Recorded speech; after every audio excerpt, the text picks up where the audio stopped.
അടിപൊളിയാണ്. വയലൻസ് മലയാളത്തിൽ ആദ്യമായിട്ടാണ് ഇങ്ങനെ ഒരു വയലൻസ്. അടിപൊളിയാണ് എക്സ്പീരിയൻസ്. സൂപ്പർ.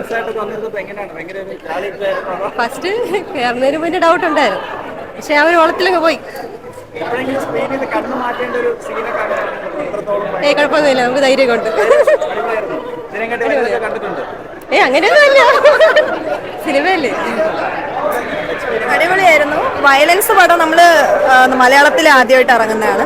അടിപൊളി, നമ്മൾ പ്രതീക്ഷിക്കുന്ന, പക്ഷെ അവസാനത്തെ ഒരു സീന് കുറച്ചും കൂടെ ഞാൻ എക്സ്പെക്ട് ചെയ്തു. കുറച്ചും കൂടെ വേണമായിരുന്നു. ഇല്ല ഇല്ല ഇല്ല ഇല്ല ഇല്ല, അങ്ങനെയൊന്നുമില്ല. നമ്മൾ അങ്ങനെ തന്നെ ചെയ്യണം എന്ന് ആഗ്രഹിച്ചിരിക്കുന്നതാണ്. നല്ല സിനിമ, നല്ല സിനിമയാ. ഒറ്റയ്ക്ക് വന്നു.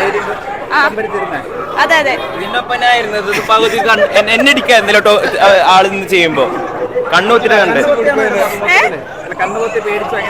കണ്ണുപൊത്തിരുന്നു.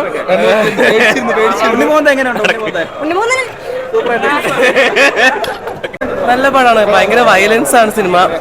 പിന്നെ കുറച്ച് ഇമോഷൻസ് കണക്ട് ആവാൻ പറ്റിയോ എന്നൊരു തോന്നി. കുറെയൊക്കെ റിവെഞ്ച്, വയലൻസ് അതൊക്കെ തന്നെയായിരുന്നു. നല്ല സിനിമയാണ്. ഫാമിലി ആയിട്ട് കാണാൻ പറ്റുമോ ചോദിച്ചാൽ അത് റിസ്ക് ആണ്. പിന്നെ കുഴപ്പമില്ല. ഉണ്ണിമുഖത്തിനൊക്കെ നന്നായി ചെയ്തിട്ടുണ്ട്. ജഗദീഷിന്റെ റോളൊക്കെ അടിപൊളി റോളാണ്. പിന്നെ എല്ലാവരും നന്നായി അഭിനയിച്ചിട്ടുണ്ട്. പിന്നെ വില്ലന്മാരെ കിട്ടില്ല. ലാസ്റ്റ് നമുക്കൊരു സാറ്റിസ്ഫാക്ഷൻ കിട്ടും ആ വില്ലന്മാരൊക്കെ സംഭവങ്ങളൊക്കെ ചെയ്യും. സസ്പെൻസ് ഒക്കെ പടം കണ്ടിട്ട് നല്ല റിവ്യൂ ആയിരിക്കും. അടിപൊളിയാണ്, നല്ല നല്ല സിനിമയാണ്. വയലൻസ് നല്ല രീതിക്ക്, പക്ഷെ സ്റ്റോറി ബേസ് നോക്കുമ്പോൾ സ്റ്റോറി സ്ക്രിപ്റ്റേഴ്സ് ഒക്കെ കുറച്ച് വീക്കാണ്. പക്ഷെ എന്നാലും അതിന്റെ ആക്ഷൻ സീക്വൻസ് ഒക്കെ നല്ല രീതിക്ക് എടുത്തു വെച്ചിട്ടുണ്ട്. സൗണ്ട് മിക്സിങ്ങും ബാക്ക്ഗ്രൗണ്ട് സ്കോർ ഒക്കെ അടിപൊളിയായിട്ടുണ്ട്.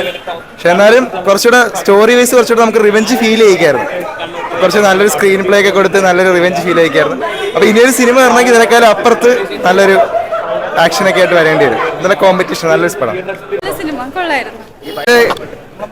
മലയാളത്തിലൊരു വെറൈറ്റി പടമായിട്ടുണ്ട്, കൊള്ളാം.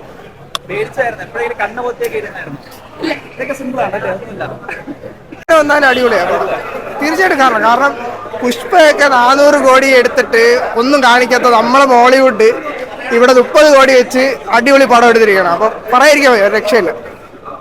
വളരെ കൊടൂരമായ ഒരു പടമായിരുന്നു. കുഞ്ഞു പിള്ളേർക്കൊന്നും കാണാൻ പറ്റിയതല്ല. സ്ത്രീകളൊക്കെ കണ്ണടച്ചിരിക്കുമായിരുന്നു. അത് മനഃശക്തി ഇല്ലാത്ത കാണാൻ അല്ലല്ല, പക്ഷേ കുറച്ച് പവറൊക്കെ ഉണ്ടായും കണ്ടിരിക്കാൻ നല്ല അടിപൊളി പടമാണ്. എന്റെ അമ്മോ, വാട്ട് എ മൂവി ബ്രോ. സത്യം പറഞ്ഞ അടിപൊളി മൂവി ബ്രോ. സൂപ്പർ പടം. മലയാളത്തിൽ ഇങ്ങനെ പടത്തെ ഞാൻ കണ്ടിട്ടില്ല. അടിപൊളി പടം. ഫൈറ്റ് സീക്വൻസ് എല്ലാം അടിപൊളി. എല്ലാവർക്കും വന്ന് കാണാം, പക്ഷെ ഫാമിലി ആയിട്ട് അത്ര പറ്റത്തില്ല കേട്ടോ. അടിപൊളി പടം, സൂപ്പർ പടം. ഫസ്റ്റ് ഹാഫും സെക്കൻഡ് ഹാഫും ബോറിംഗ് അല്ല. സത്യം പറഞ്ഞാൽ അടിപൊളി പടം. ഉണ്ണിമോന്തം പൊളി. അത്യാവശ്യം നല്ല എൻഗേജിംഗ് ആയിട്ടുള്ള സിനിമയാണ്. അതായത് ഹനീഫ് അദാനി നല്ല രീതിക്ക് പൈസ ഇതിൽ മുടക്കിയിട്ടുണ്ട്. കാരണം അത്രയും എല്ലാ ഫ്രെയിമും ഓരോന്നോരോന്ന് നമുക്ക് വീണ്ടും വീണ്ടും കാണാൻ പറ്റുന്ന അത്രയും നല്ല സൂപ്പർ ഫ്രെയിമുകളാണ്. പിന്നെ എടുത്തു പറയേണ്ടത് ഉണ്ണിമോഹന്റെ സ്ക്രീൻ പ്രസൻസ് അടിപൊളി, ഒന്നുമില്ല, രക്ഷയില്ല, ഒരു രക്ഷ. എക്സ്ട്രീമാണ്, നമ്മൾ പ്രതീക്ഷിക്കുന്നതൊക്കെയല്ല. ഇതൊരു ബെഞ്ച് മാർക്ക് ആയിരിക്കും. കാരണം വെച്ചാൽ ബാക്കിയുള്ള ഒരു വയലൻസ് നമ്മൾ പല ഇപ്പൊ കില്ല് കണ്ടണൊക്കെ തന്നെ പല രീതിയിൽ വയലൻസ് കണ്ടിട്ടെന്ന് പറയാം. പക്ഷെ ഇവിടെ കാണുമ്പോഴത്തേക്ക് ഇതാണ് വയലൻസ്. എന്ത് കാണണമെന്നുള്ള ഇവിടെ വന്ന് തിയേറ്ററിൽ വന്ന് എക്സ്പീരിയൻസ് ചെയ്യണം. അല്ലേ, അടിപൊളിയായിരുന്നു, ഒരു രക്ഷയില്ല.